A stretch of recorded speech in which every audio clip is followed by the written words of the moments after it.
pues el hecho de uno ser desplazado, por ser indígena, por ser campesino, por ser una serie de cosas, se vulneran todos los derechos y todo el mundo pasa por encima de estas personas.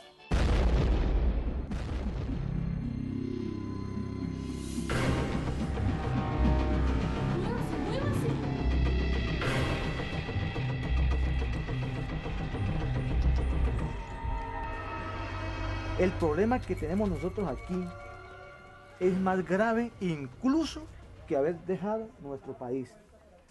Porque ser refugiado en el Ecuador es ser nada.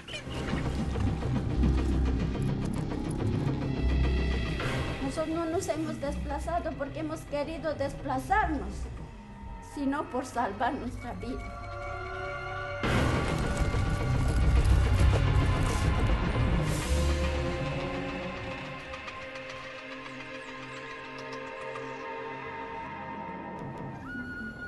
La Agencia de Cooperación Internacional Consejería en Proyectos, PCS, con el apoyo de ICO Kirkenath, decidió reconstruir de forma colectiva las condiciones que han afrontado cientos de desarraigados en Colombia, Ecuador y Perú a través del registro gráfico y testimonial de sus vivencias. Lo hizo a través de la cartografía social, un método de investigación que les permitió plasmar con sus propias manos la compleja condición de desplazamiento, de refugio o de resistencia a que han sido sometidos. La cartografía fue un poco recordar cómo esta metodología acerca realidades, acerca situaciones y genera muchas solidaridades. Nos da la concepción de la importancia que tienen las personas en el territorio y cómo lo componen y cómo le da vida a ese espacio.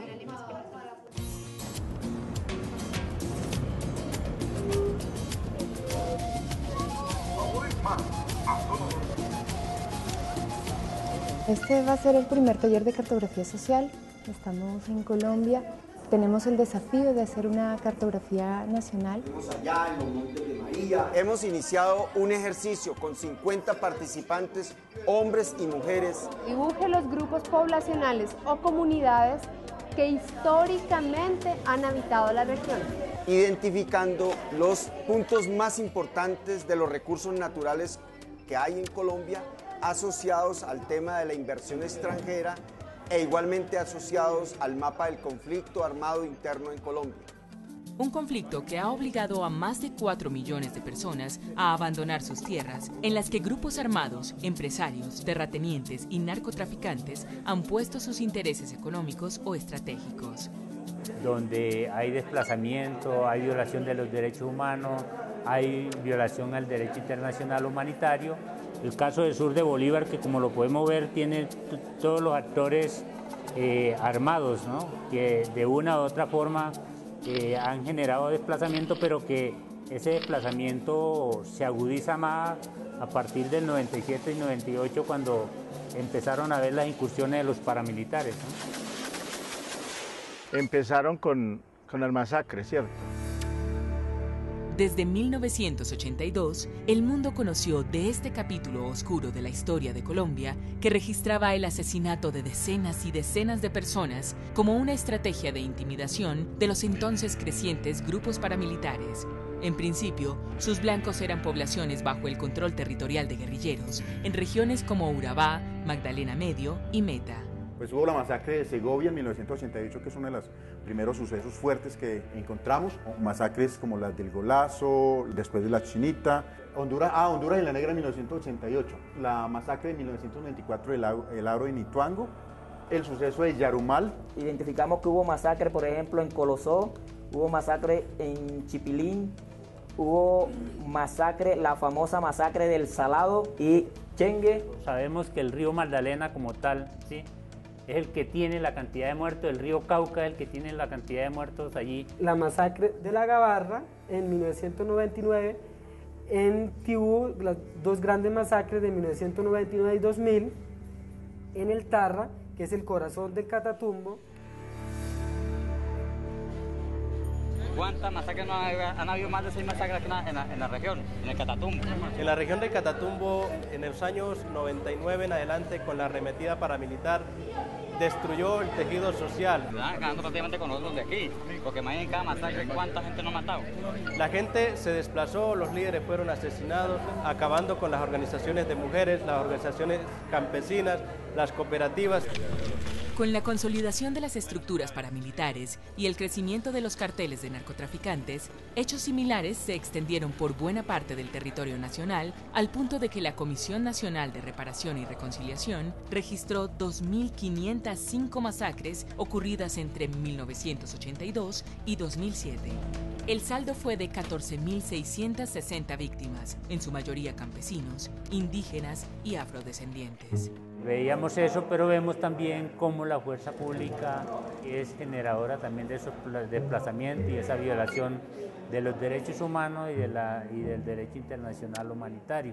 Los participantes del taller registraron lo que investigaciones y posteriores confesiones de combatientes desmovilizados ya probaron. Tras muchos de estos hechos, hubo complicidad y participación de agentes del Estado. Y nos hemos dado de cuenta pues que siempre donde hay paramilitares está la presencia del ejército y hay masacres por doquier, desapariciones. Les pido perdón a nombre del Estado. Hasta 2011, varias sentencias habían condenado al Estado colombiano a indemnizar a las víctimas que sobrevivieron a estas masacres debido a la participación activa de agentes del Estado o por negligencia al no evitar su ocurrencia. Acepto, como presidente de Colombia, la responsabilidad que corresponde al Estado colombiano por la acción u omisión de servidores públicos en la ocurrencia de los hechos violentos de Trujillo sucedidos entre los años de 1980 y 1990. Pese a la barbarie de estas acciones, hubo quienes decidieron resistir a la arremetida de guerrilleros, paramilitares y agentes del Estado. Como es el caso de algunos resguardos indígenas del municipio de Natagaima, algunos resguardos indígenas de Collaima, algunos resguardos indígenas de Chaparral, en el Cañón de las Hermosas. Yo comenzaría hablando con los barí, aquí en el Catatumbo Bajo, que ha sido una resistencia de más de 500 años. En el sur de Bolívar hubieron corregimientos o veredas que las quemaron hasta 7 veces y la gente volvió y construyó las casas, ¿cierto? Porque ya tenía pues como ese sentido de que no nos vamos a ir, vamos a resistir y vamos a permanecer en el territorio. Pero algunos que se atrevieron a permanecer en sus tierras se enfrentaron a otra forma de persecución, el confinamiento de sus comunidades. Como la gente no se desplazó masivamente en este territorio, que esa era la idea, entonces vienen los bloqueos económicos, los bloqueos alimentarios. Por eso, quienes resistieron o tras su desplazamiento han retornado, han conformado consejos comunitarios, guardias indígenas y organizaciones campesinas. Estamos articulando trabajo con otras regiones, estamos constituyéndonos en asociaciones de juntas comunales, en organizaciones de mujeres, estamos organizando la población joven, estamos también trabajando con proyectos productivos y con esto fortaleciendo la economía solidaria. Algunos de estos procesos organizativos cuentan con el apoyo y fortalecimiento de la cooperación internacional a través de agencias como PCS, que aportan al desarrollo de los planes de vida de estas comunidades.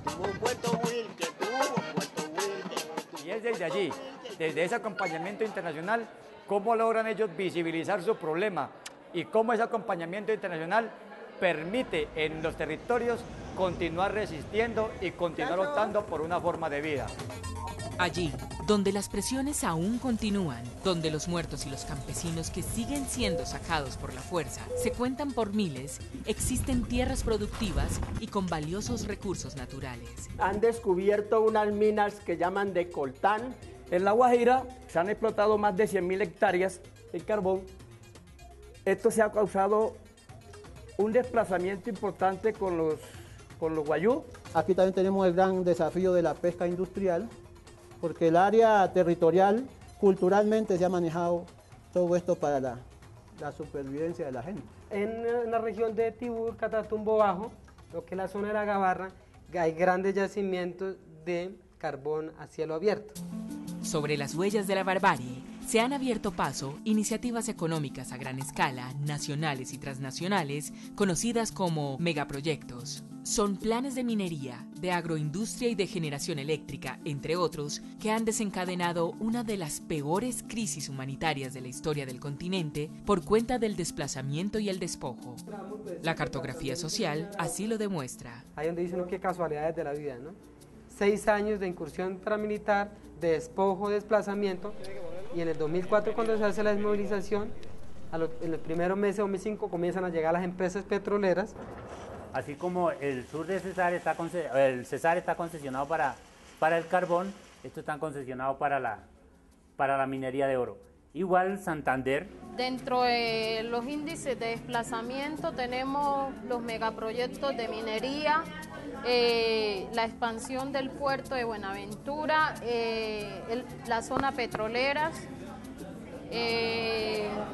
la palma aceitera, también dentro de este territorio la caña para el agrocombustible.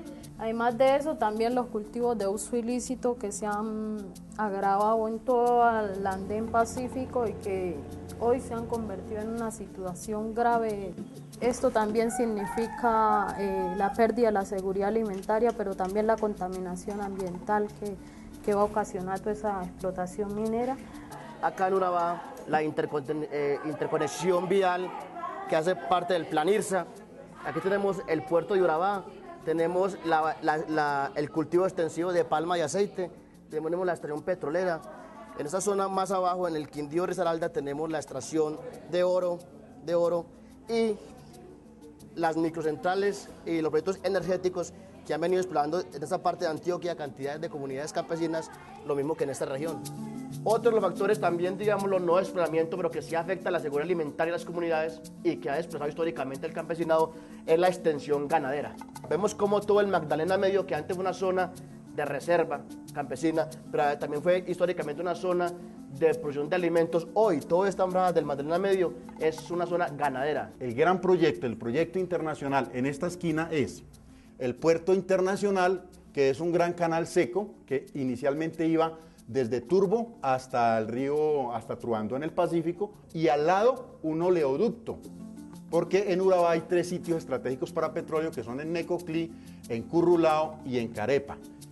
Ese puerto va a estar conectado a Venezuela por algo que ya Álvaro Uribe dejó firmado, que es la Transversal de las Américas, que va desde Turbo hasta La Guajira y luego a Venezuela. Y el otro proceso es la Panamericana, que va obviamente hasta el puerto y que conecta a Argentina. En el Valle del Cauca, por los megaproyectos de eucalipto, pino y las vías que comunica el centro del país con el Océano Pacífico.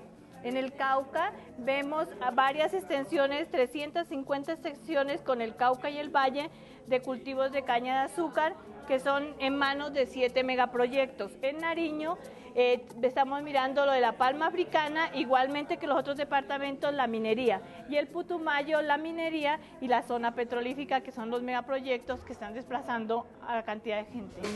Y muchos de quienes emprenden este difícil viaje en condiciones de desplazamiento se enfrentan a las dificultades propias de lugares desconocidos, hostiles y con pocas oportunidades. Pues el hecho de uno ser desplazado, por ser indígena, por ser campesino, por una serie de cosas, se vulneran todos los derechos y todo el mundo pasa por encima de estas personas. A la gente desplazada se le ve como basura.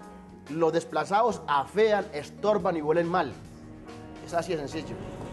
Asumen una nueva vida en los barrios marginales y las zonas periféricas de poblaciones y ciudades como Barranquilla, Cartagena, Sincelejo, Montería, Medellín, Bogotá, Soacha, Villavicencio, Neiva o Florencia, entre muchas otras. Nuestras ciudades no están preparadas para recibir a la gente que llega, entonces la gente que llega se acomoda en condiciones terribles. El pobre o el desplazado echa para donde más o menos pueda encontrar calor humano, porque las zonas ricas pues son despreciados. Y desde allí, los desarraigados aguardan el cumplimiento de las políticas nacionales que les facilite el retorno. Esperan que se adopten modelos de desarrollo que no antepongan los intereses económicos en detrimento de la construcción territorial de las comunidades indígenas, campesinas y afrodescendientes. Pero lo más importante es que la reconstrucción del tejido social se da a partir de la propia organización de las comunidades de base con el acompañamiento internacional que ha sido posible mediante la denuncia, mediante la resistencia, que se pueda hacer verdaderamente una cartografía social para la visibilización, no solamente en Colombia, sino en el mundo entero, de esta tragedia humanitaria que, según los registros, lleva 4.500.000 desplazados en Colombia.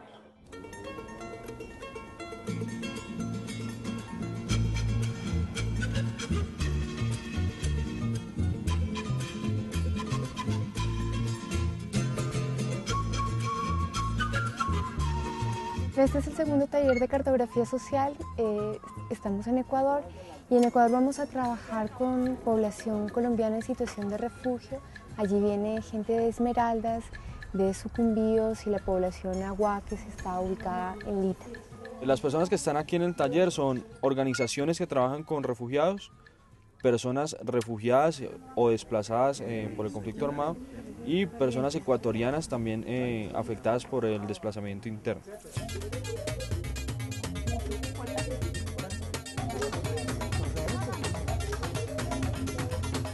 Estamos realizando este trabajo básicamente para identificar todo este tipo de actores que nos han obligado a salir de nuestro país.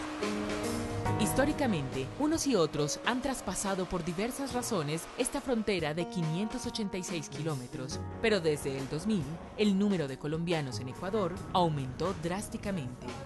La mayoría huye de la escalada de violencia y los conflictos sociales provocados por la lucha entre distintos sectores por el control territorial del sur de Colombia. La guerrilla, el narcotráfico y los paramilitares y los militares que prácticamente trabajan en llavería. Los conflictos son por el cultivo ilícito, lo que es la coca.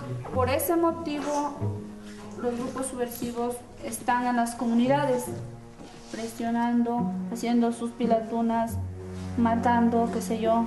A mis 3 hermanos, a mi esposo, a un tío y a un primo le secuestraron. El otro motivo es que los grupos subversivos obligan a la comunidad Aguá a que les pasen lo que es la mercadería, el armamento y lo que es la munición. Hablaron con los radios y ya dispararon. Ahí le mataron a mi hermano. Usted sabe que hay gente que trabaja para el uno, trabaja para el otro. En veces hay dinero para el uno, entonces ¿qué vienen? Vienen acabando con las familias enteras. Cuando nosotros llegamos, él estaba acabándose de morir, desestresándose el cuerpo. Al otro día le sepultamos y ellos andaban rondándonos a nosotros. Entonces por eso la comunidad Aguá dice no, aquí lo que pasa es que tenemos que irnos. Yo a las 2 de la mañana salimos con mis 2 hermanos pequeños y mi hermano. Usted sabe que la comunidad Aguá viene familia entera, entonces se desplaza. Pero le cuento que es muy difícil caminar sin saber para dónde. Es un rumbo muy largo. Hay una presión constante. El conflicto en estas regiones también ha generado la quiebra de campesinos y comerciantes que buscan en Ecuador una salida a esos problemas económicos. El gobierno poco o nada hizo para que estos sectores de donde nosotros salimos, nuestra economía fluctuara, no hay vías de acceso, no hay comercialización de los productos. También es un problema lo que es la fumigación, que también acaba con todo lo que es la vegetación. La tierra queda árida ya de no sembrar nada, entonces la gente también de todo eso sabe. Ecuador es el primer receptor de población colombiana que huye del país por su proximidad a zonas afectadas por el conflicto y la facilidad que ofrecen decenas de pasos fronterizos poco vigilados. Por Humichaca, a los lados de Nariño, Tumaco, San Lorenzo, San Miguel, y como hay un gran río que nos divide, pues también ellos son partes viables para que las personas se trasladen hacia Ecuador. Por lo general, llegan a las provincias fronterizas y ciudades económicamente activas como Quito, Guayaquil y Ambato. Vemos que las personas que vienen de frontera se quedan cerca de la frontera. Vemos que en lugares como Sucumbíos, como Lago Agrio, como Esmeraldas, ya personas que vienen de Medellín, de Cali, Barranquilla, siempre buscan las ciudades Llegan unos a los albergues, otros llegamos a algún lugar como en una iglesia cristiana. Los de menos capacidad económica llegan a barrios populares donde hay a veces carencia de servicios, ¿sí? Y donde las relaciones con el entorno, con la comunidad ecuatoriana son muy difíciles. Nos tratan de guerrilleros, de narcotraficantes, de prostitutas, que somos personas que venimos a hacer daño al país en el cual nos encontramos. Se le percibe al colombiano como delincuente en potencia, o sea, problema en potencia, y hacen todo lo posible por evitar al máximo la relación con los colombianos. El refugiado en el Ecuador no vale nada. Como sabe la gente del Ecuador, que la gente colombiana es trabajadora, de arranque, entonces a la gente colombiana siempre nos buscan, aunque sí nos explotan. Generalmente en las ciudades los colombianos, hombres, trabajan en construcción, panaderías. Las mujeres vienen en trabajo doméstico, también en panaderías. Me vine por la situación económica igual en Colombia. Aquí llevo ya prácticamente 10 años. Hay mucho restaurante colombiano. Aparte hay colombianos aquí que ya tienen fabriquetas de camisetas, de jeans, de textiles. Ecuador sí me ha tratado a la vez bien, porque imagínate recibir tanto colombiano aquí en un país tan pequeño como es Ecuador. Hay otros que fabrican calzado, estilistas, pues cantidades. Hay talleres que también son de colombianos, talleres de mecánica, talleres de motos, bueno. Yo fui comerciante en Colombia, pero nos sacaban corriendo, o sea, como peor que ladrones, eso es. Entonces aquí igual también están poniendo las reglas igual que en Colombia, pero igual uno se tiene por sus hijos y todo que recurrir a lo que sea, pero de bien, ajá. Otros son conductores que ya por su estatus de refugio pues les han dado el trabajo de conductores. Me demoré bastantísimo en buscar trabajo. Hay oportunidades, hay fuentes de trabajo. La gente es igual de berraca en Lago Agrio, en Esmeraldas, en Sucumbíos, donde sean, pero si no nos dan las herramientas para trabajar, si no nos permiten estar tranquilos en este país, no vamos a poder hacer nada. Más que todo es por los documentos. Piden mucho documento para el colombiano. El desconocimiento de las normas internas, sumado a la desconfianza hacia las instituciones, hace que la mayoría de colombianos que huyen hacia Ecuador no legalicen su estancia o lo hagan de forma tardía. Yo personalmente pasé aquí casi 3 años indocumentado, sin saber qué era el proceso de refugio. El incremento de personas que solicitaban refugio y los trámites como refugiados hechos por colombianos que no eran realmente víctimas del conflicto hizo que Ecuador endureciera las políticas y restringiera las condiciones de permanencia en el país. El trámite que vienen a hacer los compatriotas colombianos es el trámite de solicitantes de refugio y otros que ya son reconocidos como refugiados hacer la renovación de su carnet de refugiado. Con un carnet de solicitud de refugio no puede hacer nada más que transitar por el país. Y a las personas que son ya reconocidas como refugiados, pues tienen el gran problema de que ese documento no es válido para el seguro social, no es válido para la salud, les ponen dificultades. Se nos niega completamente el derecho a nosotros tener el derecho a abrir una cuenta, tener el derecho a hacer un préstamo bancario, una licencia para conducir, no tenemos derecho a una licencia. Nos sirve para que la policía, migración no nos detenga, no nos pongan problema por estar ilegales. De resto, difícilmente sirve para otras cosas, ¿no? La enorme alegría que es para Ecuador recibir la visita del presidente de Colombia, visitar cada rincón de Colombia. La normalización de relaciones de los dos países supone la consolidación de los avances normativos a favor de los refugiados y la adopción de planes para atender la situación humanitaria y el posible retorno de quienes no ven clara esa posibilidad. Un hermano mío que se regresó a Colombia, porque ese era lo que estamos de pronto planeando, regresarnos otra vez a donde hemos tenido la finca. Y ahorita en agosto hicieron 2 años, él fue y como a los 2 meses de haber llegado lo mataron. Entonces por ese motivo pues yo ya no ni he regresado ni pienso regresar. Además del compromiso binacional, la instalación de una oficina permanente de la Consultoría para el Desplazamiento, CODES, e iniciativas como esta investigación de cartografía social evidencian también la necesidad de incidir sobre estos y otros acuerdos de política migratoria y de derechos humanos. El taller de cartografía social fue importante para nosotros porque detectamos algunas anomalías o falencias que nosotros mismos tenemos dentro de nuestras organizaciones y que nunca hemos hecho un mapeo de diferentes actividades, de las necesidades y falencias que tenemos cada uno de nosotros en otro lugar o otro país.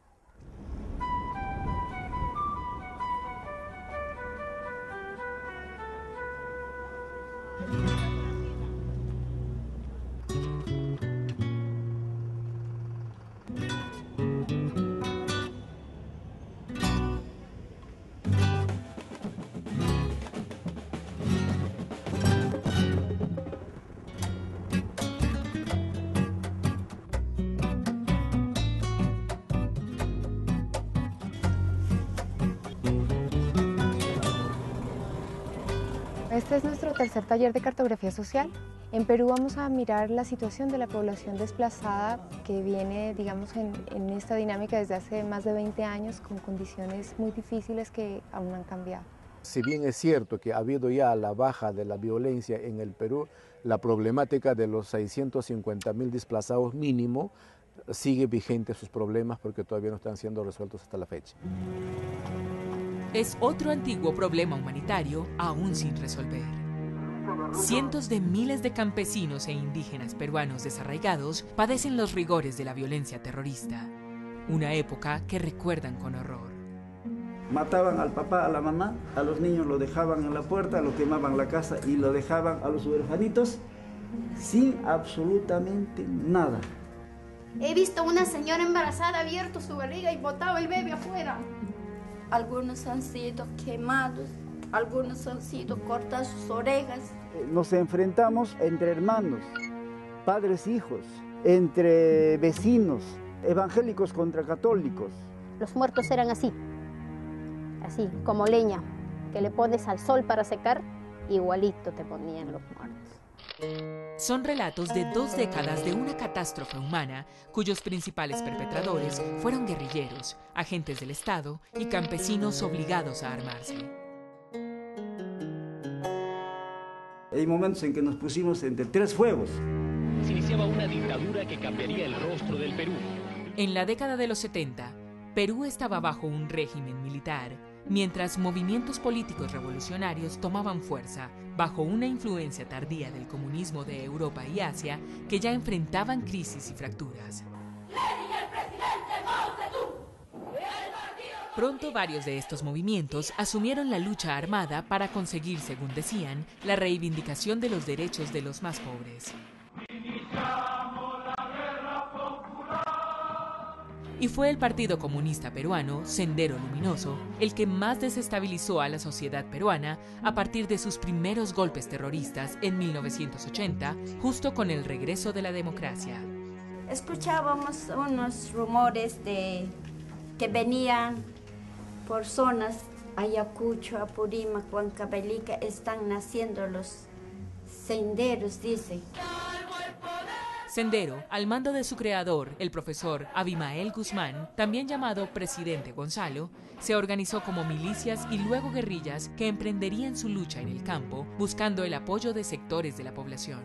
Los senderos llegaba a decir de que estado de pobreza se iba a terminar porque Presidente Gonzalo, vamos a el nuevo estado, ¿no? Te hablaban tan bonito, tan lindo, que pues te llegaba el corazón y decía, ¡ay! Pero yo decía, ¡ay! Oye, qué lindo, será igualdad, ya no va a haber gente que tenga plata, los pobres van a tener por igualdad. Entonces, comenzó un doloroso reclutamiento encaminado a conformar el brazo armado senderista con el que buscarían avanzar desde el campo a las ciudades en busca de la toma del poder. Al pueblo lo que llegaba, el sendero, lo primero que buscaba eran jueces, las autoridades, dirigentes y profesores. La idea de ellos era desestructurar todas las autoridades, organizaciones comunales, dejar sin nadie que les represente, entonces ellos ser los jefes. En ese tiempo quemaron mi casa, no solo de mí, sino también de las otras autoridades, que eran 6. El sendero me agarra, me tortura, me deja como semi-muerto. A la vez buscaban alumnos de mayor jerarquía para aliarlos a su grupo, obligadamente. No podías ir de la ciudad a la chacra porque en el camino te mataban. Y si no te mataban, eras joven, te reclutaba Sendero y te llevaba, te guste o no te guste. Y si no hacía caso, siempre aparecía 10 a 15 muertes. Las personas ilustradas éramos perseguidos por los subversivos, porque ellos decían su pensamiento. Este sabe leer, entonces el que sabe leer nos va a discutir. Y aparte de eso, Sendero también tenía que la persona ilustrada podría dar ideas al resto de los campesinos para que se rebelen contra Sendero, ya que se estaban cometiendo muchos abusos. Abusos con los que apaciguaron a sus primeros detractores y así extendieron su poderío ante una débil respuesta del gobierno. Solo después de la muerte de 8 periodistas y algunos golpes senderistas contra agentes de policía, el gobierno entendió que este no era un problema menor y ordenó a las fuerzas militares actuar. Hemos dibujado que llegaban los helicópteros con los militares ametrallando a la gente. Y es que el ingreso de las Fuerzas Armadas estuvo acompañado por la suspensión de los derechos civiles de quienes habitaban zonas con presencia senderista. A la sombra de esta medida, agentes del Estado cometieron aberrantes excesos contra la población inocente. Cuando vinieron los soldados, lo tumbaron, lo sacaron la puerta y todos nuestros maíz, productos que tenemos, toditos se lo cargaron, se lo quemaron, se lo echaron. Cuando entraba el militar, la policía, preguntan, hacen indagaciones, investigaciones. El comunero se calla por miedo, por temor, por pánico, a sufrir represalias. Y eso no entienden las Fuerzas Armadas. El senderista esta noche entraba a un distrito, ¿no? Lo sacaba todos de una casa y hacía desfilar por la plaza y hacía cantar, hacía vivar, todos, ¿no? En la fila del sendero. Y el día siguiente llega el policía, el rastrillaje, todos boca abajo. Lo toman como si ellos fueran parte de Sendero. Muchos nos tildaron como los violentistas, como pro-gobiernistas y los gobiernistas como pro-senderistas. Empieza a decirte, esa es la cabeza, ¿no?, de senderista. Y me calumniaron. Yo estuve detenido como 4 veces, 5 veces, ¿no? Entonces ahí empieza el abuso, empieza la violencia de las dos partes. Las Fuerzas Armadas también se vieron involucradas en saqueos, extorsiones y otros abusos. Hay muchas mujeres que han sufrido la violencia sexual. Muchas mujeres han sido violadas por 20 o 10 o 15 militares. Y hay producto de eso, hay jóvenes que hoy en día que ni siquiera tienen apellido, que se llevan por apellido el Cabito.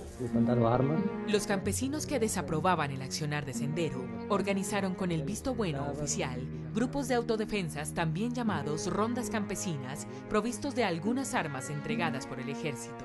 Muchos estaban allí en contra de su voluntad. Igual manera me tomaron y los militares para que yo sea jefe del grupo de los ronderos. Porque ya prácticamente era, pues, venían a matarte, tenías que defenderte ya. En mi grupo llevaba cerca de 400 a 300 personas, también humildes campesinos y jóvenes que no tenían armamento. A veces con machete, con nada más, ¿no?, defenderte con palo, entonces era una lucha desigual y los militares nos llevaban adelante o si no alrededor de ellos, ellos sí al medio, bien armados, ¿no? Los que morían primero eran los autodefensas. Y como si no bastara tanta barbarie, aparecerían nuevos combatientes como la Infantería de Marina, mercenarios extranjeros, grupos paramilitares y los escuadrones de policía contra el terrorismo, conocidos como Sinchis. Todos cometieron actos de lesa humanidad. Incendian 3 de las casas en mi comunidad. El MRTA fue la otra gran responsable de la muerte de casi 70.000 peruanos en la década del terror. Un fantasma que también aparecería el movimiento revolucionario Tupac Amaru, MRTA. una guerrilla que emprendió su propia lucha contra el Estado con ataques con coches bomba, atentados contra la infraestructura, secuestros y asesinatos de policías, militares y civiles. Exministro de Defensa, el MRTA comenzó casi como el ejército de Robin Hood, es decir, robándole a los que tenían para darle a los que no tenían nada, y terminó como un grupo de despiadados, crueles y monstruosos secuestradores, desesperados por el dinero. Y busca una alianza estratégica con las bandas de narcotraficantes. Por su parte, los narcotraficantes se aliaron con guerrilleros que custodiaban sus cultivos y rutas de tráfico a cambio de armas y dinero. Con todos estos combatientes en gran parte del territorio peruano, la historia registraría escalofriantes niveles de crueldad y muerte en una confrontación que ya golpeaba a las ciudades. Ahora en las ciudades eran prácticamente los militares de servicio de inteligencia. Entraban a tu casa, te hacían desaparecer y aparecían cantidad de muertos en los bajíos de Huanta, ¿no? En Huamanga, hasta comido por los perros, ¿no? Pese a que el terrorismo golpeaba los centros urbanos, era allí en donde miles de campesinos e indígenas buscarían salvar sus vidas, dejando todo atrás. ¿Por qué nos desplazamos, hermanos? Por este miedo. Nosotros no nos hemos desplazado porque hemos querido desplazarnos, sino por salvar nuestra vida. Con ese dolor, con ese sufrimiento, ya estando en las ciudades tampoco hemos sido bien acogidos, ni tampoco podíamos decir de dónde estamos viniendo o por qué estábamos viniendo. Porque si decíamos veníamos de Ayacucho, Huancavelica, son terroristas, nos tildaban, nos marginaban. Y por el mismo hecho de cómo estábamos vestidos y nuestra forma de hablar, igualito éramos discriminados en las ciudades. Llegando a Lima ha sido bien complicado. Muchos de los compañeros que viven en la periferia, por la misma situación de su economía, no salen a la ciudad misma. O sea, es como si estuviesen viviendo en el rincón más lejos de la ciudad, del pueblo. Los hombres lo único que han podido desarrollar es en la construcción civil y otros haciendo ladrillos. Trabajan familia entera. Las mujeres lavando ropa, vendiendo de ambulantes, en comedores populares, para ganar una miseria de dinero, para poder. Por eso es lo que nunca se sale adelante. Acá estamos todas las familias, de 90 familias. Hace 18 años de acá. Absolutamente vivimos así con chusita nomás. Nos hemos venido prácticamente niños, hemos venido. Atrás han venido mis papás, así. Acá nosotros carecimos de trabajo, carecimos de muchas cosas, a veces hay madres solteras, hay madres viudas. Hay niños también, bastante, tenemos algunos jóvenes tenemos que no estudian también. Apoyo del gobierno no tenemos hasta ahora.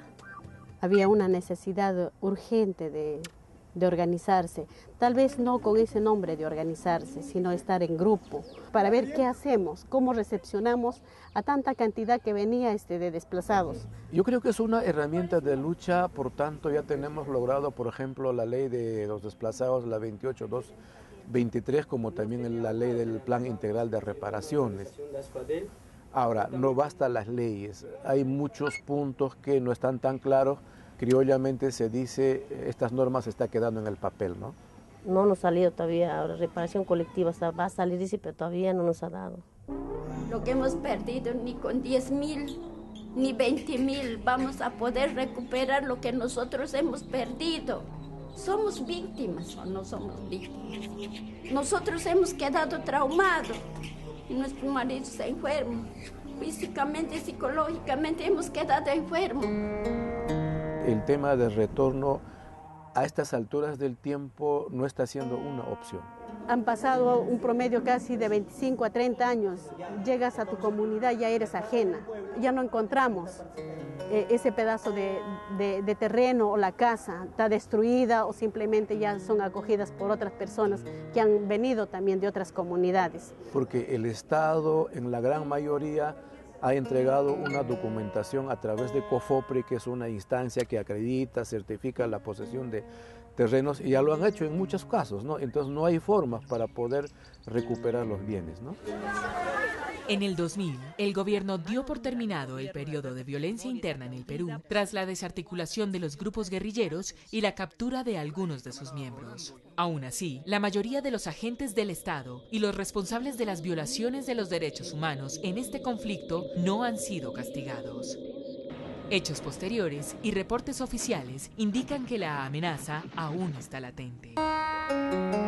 Al menos 650.000 peruanos aún permanecen en condiciones de desarraigo. Ser desplazada o desplazado va a ir con nosotros o va a terminar con nosotros el día que morimos.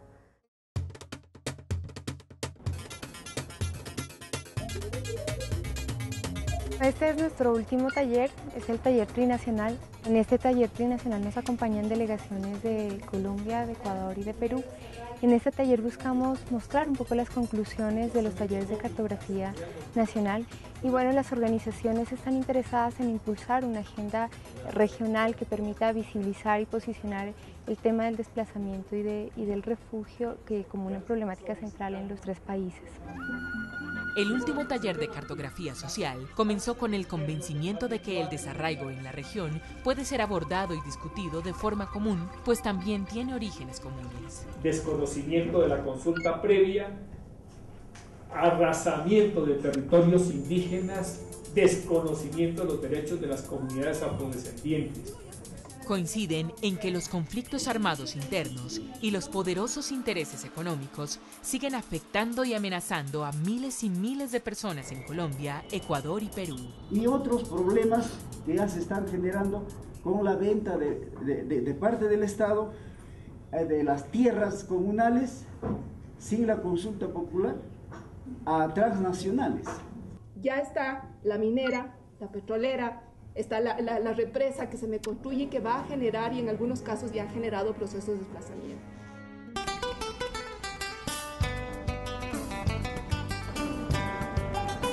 Por eso, los representantes de las organizaciones de desarraigados de los tres países se comprometieron de manera decidida a unir esfuerzos para exigir a sus gobiernos la protección de sus derechos y el mejoramiento de las condiciones de vida de sus comunidades. ¿Por qué? Porque la gente cree en el proceso que nosotros estamos liderando. Confía en que nosotros, que nos hemos metido en este proceso, estamos haciendo algo para lograrlo. Y nosotros queremos aprovechar este trabajo para poder decir, estas son la situación, las necesidades y las propuestas que tenemos como población desplazada.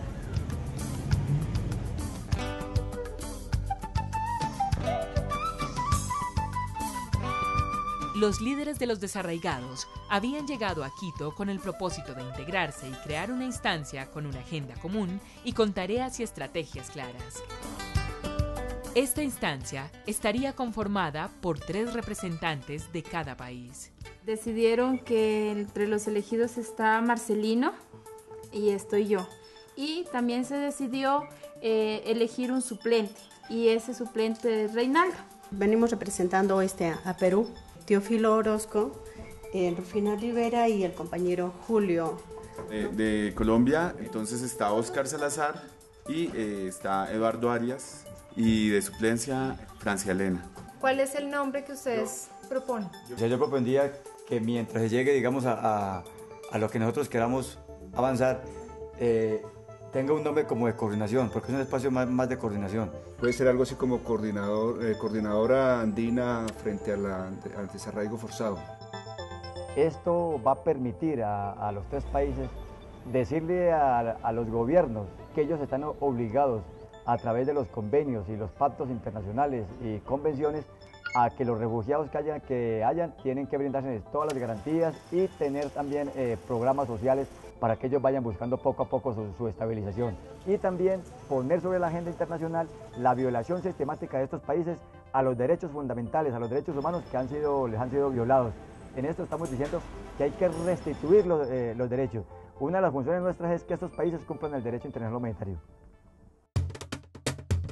Nunca se habían tocado temas de profundidad, temas que fueran tan sensibles. Necesitábamos tener un ente que representa a los 3 países para poder hacer llegar así nuestras propuestas a cada uno de ellos. Tenemos propuestas muy importantes para ir a trabajar con nuestras comunidades. Ver propuestas construidas desde nosotros mismos es muy interesante. Poder desde aquí articular algunas acciones que garanticen la reivindicación de los derechos de las comunidades. Nos den el apoyo necesario para nosotros poder regresar a nuestro país. Creo que es un inicio de otra lucha más, ¿no? Para luchar contra esos monstruos que tenemos, que nos están despojando de nuestros territorios. Que estamos encontrando cuáles son las causas estructurales que han producido ese desarraigo.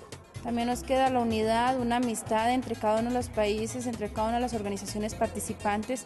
Las organizaciones nos fortalezcamos cada día más para apoyar a las familias vulnerables en todos los aspectos. Que no estamos solos aquí en el Ecuador, que sí hay gente que sí está empeñada en nosotros. Gratificante, constructivo, alegría de haber compartido experiencias con hermanos que tienen la misma problemática que de nosotros. Ahora lo que nos queda es seguir implementando, fortaleciendo estos acuerdos para llegar y lograr los resultados finales que nos hemos trazado.